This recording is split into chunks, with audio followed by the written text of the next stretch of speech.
on that. Thank you for having me. I have a few notes here because I want to be able to refer to. First, I want to thank Sridhar and Koda for the invitation. He came to and testified at the Small Business Committee, committee that I chair a few weeks ago. We had a hearing on the Small Business Innovation Research Program, and he's clearly doing a tremendous job and work for manufacturing foresight. So thank you very much. I appreciate you being here. And I have a lot of distinguished guests. I thought I'd probably start in the same topic you left off, not malaria, but something far more dangerous, the National Football League. And no, you don't even have to know anything about football to understand the analogy I'm about to lay out. So a few years ago, well, let me start by saying that despite it being a game, people watch professional football on television, it's a game. It's actually an enormous business venture. It is and remains the most profitable business, sports business in America. It enjoys revenue from at least 3 major television contracts, not to mention merchandising. The tickets are actually an afterthought. The luxury boxes in the stadiums are not. The Super Bowl caps off a long season of money-making opportunities for the National Football League, which has found ways, for example, to even monetize things like fantasy football, in which people are rooting for specific players rather than specific teams on a point system. And of course, the dirty little secret of gambling. No one would ever tell you that, but it's the reason why the NFL puts out injury reports. There's no other reason to put out injury reports except for gamblers who want to know if someone is playing so that the betting lines can be adjusted. But it is entertainment nonetheless. And here's the fascinating thing about it. A few years ago, the NFL began to lose audience. The ratings began to decline. And when they went and talked to their fans and asked them, well, why are you guys not watching the game anymore? The answers came back. College football is more exciting. They score more points. The games are at least more entertaining for whatever reason. And the NFL had an entertainment problem. The game of football was still the same game. It had a ball. It had the same number of people on both sides of the ball, but it was no longer entertaining. And so the National Football League set out to make professional football more entertaining. And in order to set it out to make it more entertaining, they had to undertake a series of rules changes. So they opened the game up for passing. So today, for example, you literally cannot touch the quarterback. If you rush towards the quarterback and he has the ball and you make contact with his head, that's a 15-yard penalty. Not 25, 30 years ago, offensive passers, when you went back to throw, an offensive lineman had to block with his hands inside. So it made pass rushes a lot easier. Now you can extend your hands to block people. You used to be able to block to chuck a receiver, bump a receiver when he came off the line all the way down the field until the ball was in the air. And then they limited it to 5 yards. Now they're really strict on it. I don't have to go through all the rules changes. Suffice it to say that the game, they changed rules so that the ball would be thrown more, so that it would be easier for the offense to score points. And the game became more entertaining. It certainly at least became, the points went up, and the offenses opened up. And there was a lot more excitement as a result of it. Here's the interesting part, though. Neither one of the teams playing on the field, nor any of the 32 NFL franchises, care about the games being entertaining. They don't care. If you ask an NFL coach or any one of the 53 players on the roster, not a single one of them cares if they win by 3 points or 50. In fact, they want to win by 50. They're not the Harlem Globetrotters. They are not here to entertain. They are here to win. Both teams are there to win. And yet, despite the fact that both teams are there to win and one of the teams will win, the rules changes created an environment, the NFL created an environment where the game, the exact same game, is more entertaining than it used to be. So I spent a lot of time talking about that because I think the analogy is government's role in our economy. It is still the same game. We are not talking about abandoning free enterprise or limited government. We're not talking about abandoning capitalism. And by and large, the players, just like the players in the National Football League and the teams, which is our corporate and business structures, their job is to make money, to be profitable, and to return value to their shareholders or to their owner. But government is the National Football League in this analogy. And our job is to gear our public policy to achieve our objective, our goal, within the confines of the game as it has always been played. And that's what I'm here to argue that we need to do. Our government needs to do for America what the National Football League did for professional football, and that is not make politics more entertaining. They're plenty entertaining now. But our government needs to make changes to public policy with an objective in mind, and that is making America competitive again, creating dignified work, widespread prosperity, because that leads to stronger families and stronger communities, and ultimately that is the fiber that makes a country weak or makes a country strong. And so when we talk about the changes that need to be made, that is in essence the argument that I'm making, is that the objective of our public policy needs to be to achieve our national goals, which are to make America a country in which strong and stable jobs are available for as many people as possible. And we have to talk about that in light of China 2025. I want to say this at the outset. China is going to be a rich and powerful country. I don't seek to contain China. I don't seek to hem them in. They are going to be, they've been for most of history, if not the most powerful, one of the most powerful nations on earth. And they are going to be they already are and will continue to be a very powerful and important actor on the global stage for the lifetime of every single person in this room, and your children and your grandchildren and your great-grandchildren. What I seek is equilibrium, a balance between our two nations, because the lack of equilibrium leads to conflict, economic conflict, as we've already seen, but ultimately far worse. And the current public policies in place that we have in this country today are leading to a lack of equilibrium, a lack of balance, and I would argue a very dangerous one, first domestically and then beyond. The first point that I'd make about it is that much of our relationship with China was built on false assumptions. And these false assumptions about our relationship are demonstrated in many ways. Near the top of the list is how it's exposed our decline in the economic value chain. So I asked, when was the last time anybody used an antibiotic? I don't mean, you don't have to answer like, last night I had an antibiotic, because it's cool, we got you. My point is that that's a commonly used thing in the hospital, commonly used. A couple years ago, a factory owned by a Chinese drug maker exploded, and the entire world faced an antibiotic shortage as a result. When was the last time maybe you rode on a train or whatever, when was the last time you rode on a train? Maybe some of you came here on the train, on the Acela, or whatever it might be. But I want to read a tweet from an account that's operated by China's state-owned railcar company, the China Railroad Rolling Stock Corporation, or CRRC. And when you see this tweet, they're not even trying to hide it anymore. Here's the tweet. So far, 83% of all rail products in the world are operated by #CRRC or are CRRC ones. How long will it take for us to conquer the remaining 17%? Question mark. That's a tweet from their company. We already have 83% of the rail products in the world. How long will it take for us to have the other 17? When was the last time that anybody here used an iPhone? Maybe 5 seconds ago, maybe right now you're using it, maybe whenever it might be. We all know where it's made. This is what Tim Cook talked when he was asked about the prospects of making an iPhone in America. This is what he said at a conference in China in 2017. This is a quote: "For us, the number one attraction in China is the quality of people. The skill here is just incredible. In the US, you could have a meeting of tooling engineers, and I'm not sure we could fill the room. In China, you could fill multiple football fields," end quote. By the way, you see, I am not the only one that uses football analogies. But anyway, the point. And then a report I released in February by the same title as our remarks here today, China 2025, looked deep into the trade data to reveal how bad it's gotten. So here's some of the goods that at the start of this century, the United States had a greater share of global export market relative to China. By last year, each one of these had flipped.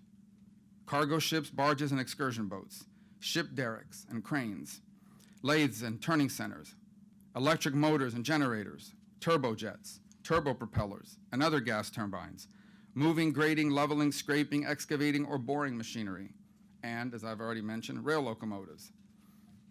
So this notion, this false assumption that this is about cheap labor being exported abroad is false. This is not just cheap consumer goods anymore. It is the highest part of the value chain, and this is where the great competition for the future of the 21st century will be made. And by the way, it's not limited to these industries. You can see industry after industry how Chinese government policy is driven behind establishing market dominance, global market dominance in all sorts of fields: quantum computing, artificial intelligence, 5G, nuclear energy, et cetera, et cetera. So, but not coffee. In order to reverse this decline and invest for the future, we have to be honest about how we got here. And the fact of the matter is, policymakers in this city actively chose this outcome. The trick that the Washington consensus, or what's often called neoliberalism, presents is that it makes long-term decline attractive in the short term.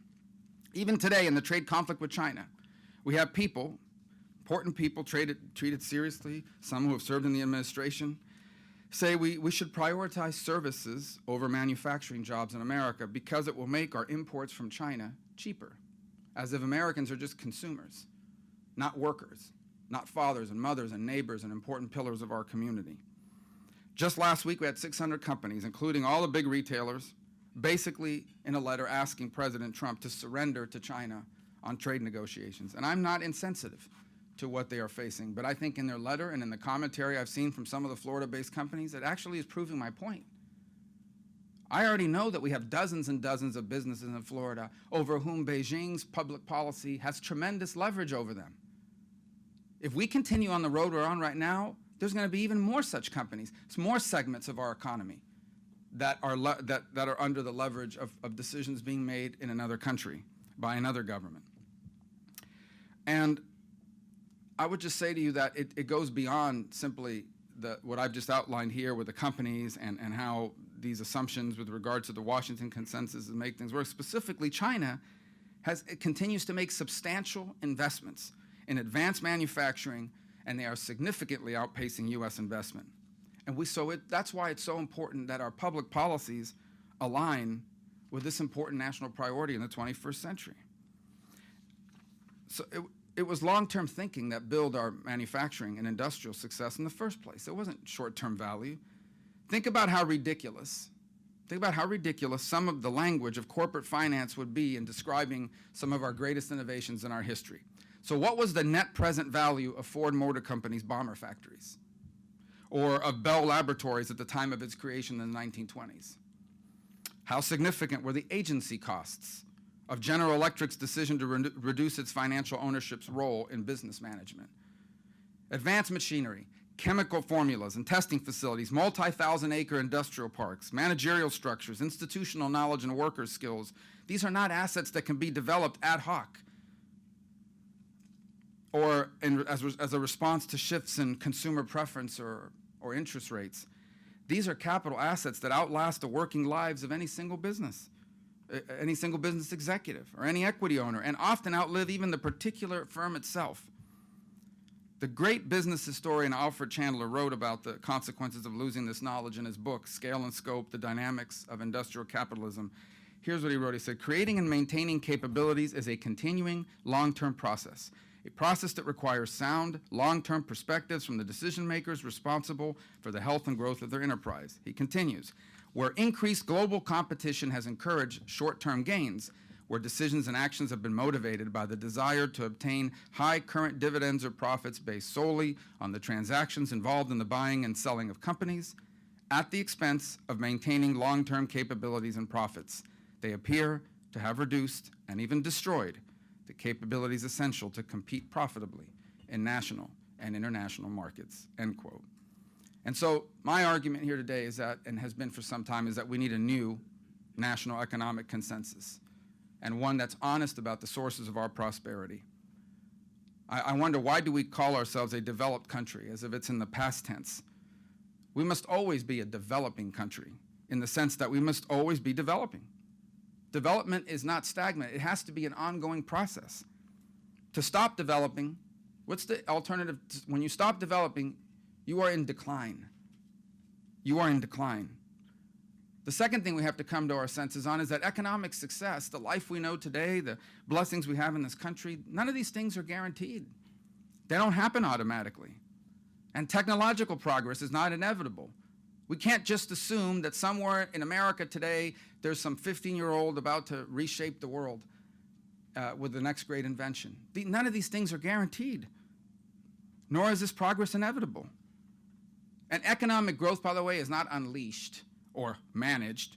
It has to be built. Productivity is a project. I mean this literally. We create good jobs for working people in this country not by some utopian law of the market, but by the decisions of regular people running regular companies. You might even say that economic growth is manufactured. We know that it takes time to have real innovation in this country, but manufacturing provides better and more stable employment for American workers than financial services does. Physical capital development makes far more prosperous towns and communities than digital capital. Knowing how to make a specialized product is a less replicable skill than actually selling that product, marketing it for sale. Research and development expenditures deliver greater benefits to the public than the private costs of that alone would justify. Offshoring jobs to save on labor costs doesn't create equivalent jobs for the workers displaced by it, at least not automatically. Worker skills are essential to innovation and manufacturing, but they're not easily transferable across industries. And geographic proximity to productive assets like factories increases the prosperity of supplying and local small businesses. In sum, production matters, and these truths need to be embedded in our new consensus. And we need a public policy that prioritizes. In essence, we need to do what the NFL did. We have to decide that the goal of our public policy is to make America productive again, to make America innovative once again, to invest in our future and in our capabilities, not just because it's in our national interest from a great power competition, but because without strong and dignified work by the sector that creates strong and dignified work, we cannot be a strong country. You cannot be a strong country without strong people, and you cannot have strong people without stable and dignified work in strong families and in strong communities. They are interrelated, and our public policy needs to reflect it. And so it is my hope that through the work that we are doing now in the Small Business Committee and forums such as this, the work that you're doing now, that we can reframe our thinking. Because I would close with this. It's interesting, you know, we talk about sports, one more analogy. There are almost as many cable networks dedicated to the finance markets as there are to sports. I know there's like 18 ESPNs, you know, ESPN 1, 2, 7, 15, whatever. But there's at least 3 networks that spend all day covering Wall Street and the finance markets. I'm not anti-finance, by the way. I understand you need to have capital and investment and the like. But what's happened is it's become so predominant in the American economic psyche that you would think that our economy begins and ends with the stock market, and that the performance of Wall Street at a minute-by-minute basis is all that matters. I mean, look, I'm not an expert on Wall Street or the stock market. It sounds to me like these people are a little crazy. I mean, because somebody puts out a tweet and stocks go down, and then they go back up by the end of the day. So there's a lot of psychology embedded into some of this, but it's not our economy. It's a part of our economy. It's an interesting indicator of what might be happening in our economy. I'm not seeking to ban it. But our economy is not just the financial sector, and you would think it is if all you do is watch the financial networks.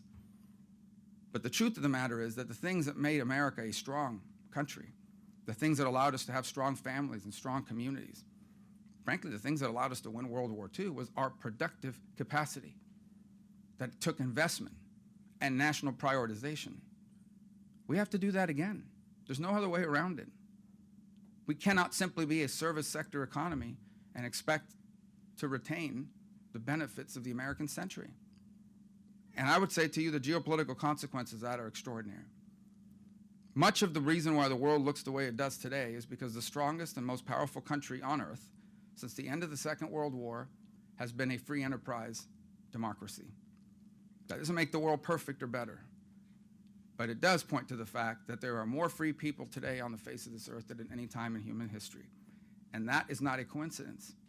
That is because the strongest nation and the most influential nation on earth is a democracy. And so it stands to reason that if at some point the strongest and most powerful nation on earth is not a democracy, if at some point the strongest and most powerful nation on earth happens to be a nation that, for example, interns and jails over 1 million Muslims, does not recognize human rights, freedom of speech, the dignity of each individual, the right to choose your own leaders, the right to assemble, the right to criticize government leaders, the freedom of the press, freedom to worship as one chooses. If the strongest and most powerful nation on earth does not support any of these principles, then the world will look different than it does today. Not just for business, but for people. And so that, as much as anything else, is what's at stake here. And our national priorities and our national consensus needs to reflect it. We are in a great nation competition, and the business sector, and particularly manufacturing, are a key to ensuring our success. but it begins by getting public policymakers to understand what the stakes are and what our role is. And I hope that we can achieve it together. So thank you for having me today. I appreciate it.